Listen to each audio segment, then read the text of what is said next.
Gem stones అంటే అసలు ఇన్ని రకాలు ఉంటాయా, ఇలాంటివి వెతకడం దొరకడం ఇంత కష్టమా, ఇంత రేరా అన్నది నాకు మాయాకి వెళ్ళాకే తెలిసొస్తుంది అనమాట.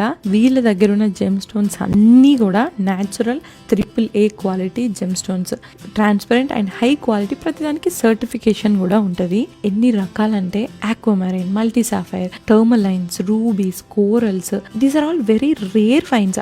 షేప్స్ చూడండి, మరి ఇంత రేర్ ఫైన్స్ వీళ్ళ దగ్గర ఎట్లున్నాయి అని అనుకోవచ్చు. బికాస్ వీళ్ళ father is a gem stone collector. 50 సంవత్సరాలుగా డిఫరెంట్ ప్లేసెస్ నుండి, లిటరలీ శ్రీలంక, బర్మా, ఇలా ఎక్కడెక్కడి నుండో ఎక్కడ దొరికితే అక్కడ నుండి తీసుకొచ్చి అవన్నీ ఇలా గ్యాదర్ చేసి చేస్తున్నారు. Look at this multi sapphire piece. ఈ షేప్ లో ఇన్ని కలర్ లో మల్టీ సాఫైర్స్ న్యాచురల్ గా ఎక్కడెక్కడి నుండో కలెక్ట్ చేసి ఒక సింగిల్ పీస్ కి చేశారు. లిటరల్ గా వాళ్ళ స్టాఫ్ కి కూడా చాలా నాలెడ్జ్ ఉంటుంది అలా. ఇదంతా నాకు వాళ్ళు చెప్పినాయి అన్నమాట. So if you are somebody who is into gemstones and wanna buy a natural high quality gemstones jewelries, come visit Maya. మీదంతా మీరు చూసి ప్రైజింగ్ కూడా అదర్ వాటితో కంపేర్ చేసుకొని then decide if you want to buy. ఈ reel ఎవరికైతే use అయ్యింది అనిపిస్తే వాళ్ళకి కూడా షేర్ చేయండి.